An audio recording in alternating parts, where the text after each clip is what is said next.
everyone, I'm Becky. And I'm Sarah. And we're doing Bickering Book Reviews. Today we're talking about One to Watch by Kate Stayman-London. I got distracted. For some reason, I was like, watch? What? Huh? We're really kind of in a distracted place right now. Even though we're socially distant, somehow we're distracting each other. It is. But I got this off of NetGalley. Same. And this book is about Bee, who is a 30-year-old fashion blogger in California. And her blog is about the fact that she's a plus-size woman, and she talks about fashion and designers that are accessible to plus-size women and how to still be fashionable, even if you don't fit the ideal towards the fashion industry. And in a drunken moment of all sorts of stuff, Bee starts tweeting about the show Main Squeeze and about how ridiculous it is. And she wakes up the next morning after all the tequila wears off, and she is trending everywhere. And some people like what she said, some people don't like what she said, and basically Main Squeeze is like, okay, well, you'll be our next Main Squeeze, which is like The Bachelor, which I've never actually watched. So it doesn't appeal to me. I don't really do reality TV. That's neither here nor there. I'm just saying the only Bachelor that I've partaken in was The Selection. So So Bee is being whisked away to be the main squeeze, and they start with 25 men. That sounds about right. That are being introduced to her, and some of them like her, some of them don't like her, some of them don't like the fact that she is not a size 8. And basically she's got to kind of overcome insecurities and figure out, can she find love? Does she want to find love? Does she need any of this? What does she want? And that's basically it. And then it kind of just goes into that. And they go on the dates, and the men are whittled down, and she visits their families, they visit her families. So I appreciate books with plus size main characters. You just don't get that as often. I actually appreciate the diversity of this book because it happens in different ways. So she demands more diversity on this Main Squeeze show, not only with who the Main Squeeze is, but also who their matches are. And the show kind of does the diversity, but they do it in a very Hollywood way. Yeah. And that's not what I'm talking about. What I'm talking about is the fact that there are important characters who identify as asexual or gender fluid, and that's not what the book is about, but I appreciate that those characters are there because people exist and they need to, that is our world, and including them is important. Especially giving them key pieces of the plot and key pieces of the book, and it worked out really well. I did appreciate that. However, as you were going over the summary, I realized kind of where some of my problems stemmed from, and that was because she created a lot of symbols, plot points, different pieces in the beginning, and it took her forever to weave it in the end, or if at all. For example, the one thing that really kind of kicks off Bee's fashion blog, fashion career, was that cape that she gets in France.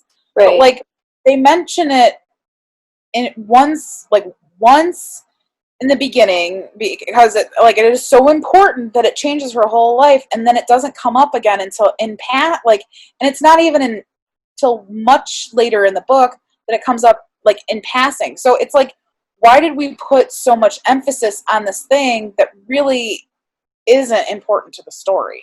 See, my thing is, to me, this book felt very much like many other romance books, which I kind of appreciated, that it was yes, she was plus size, but it felt like other romance books.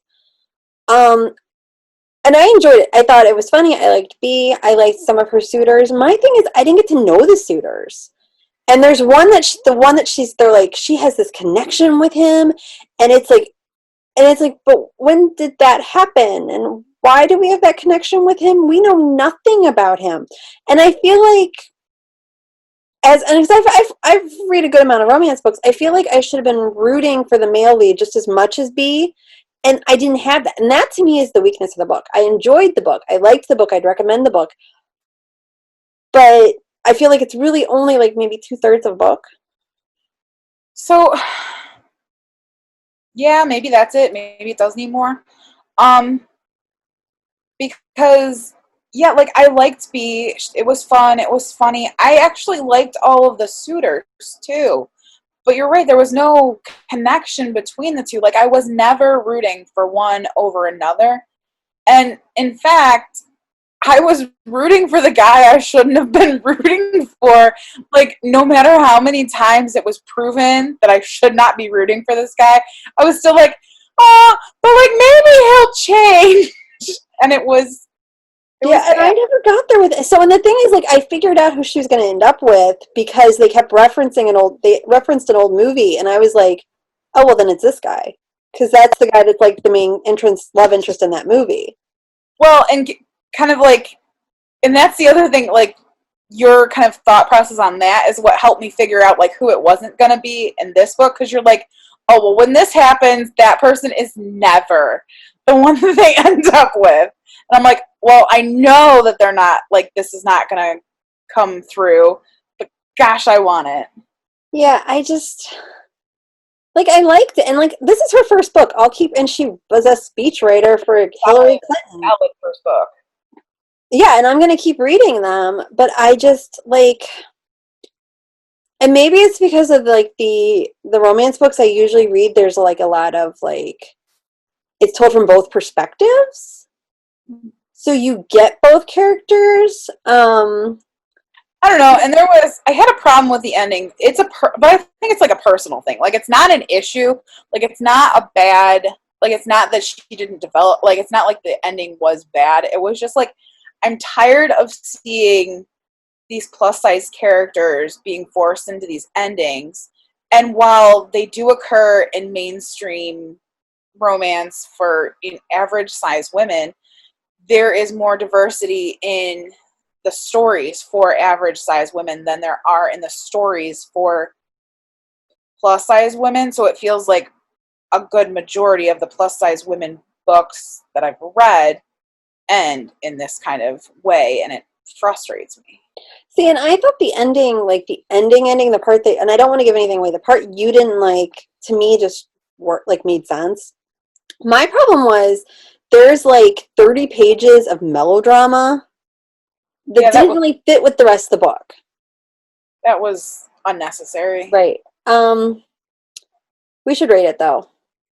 Okay. So our rating system starts at the top with 5 unicorns, we go down to 2 unicorns. If we don't like it, it is not magical and it is just a horse. I'm between a 2 and a 3, honestly. I think I'm going to give it a 3 because it really was solidly written. I think the characters did come alive in my mind, and I did enjoy them. I think the only thing that's really kind of detracting from it is really just like a personal me taking issue with like what was going on. See, and I'm giving it a 4. I liked the story. I thought it was funny. Honestly, the only weakness to me was the male characters, and in a lot of rom-coms, the guy's just kind of standing there. So that is where we are on One to Watch. We'll see you around. All right, see ya. Bye.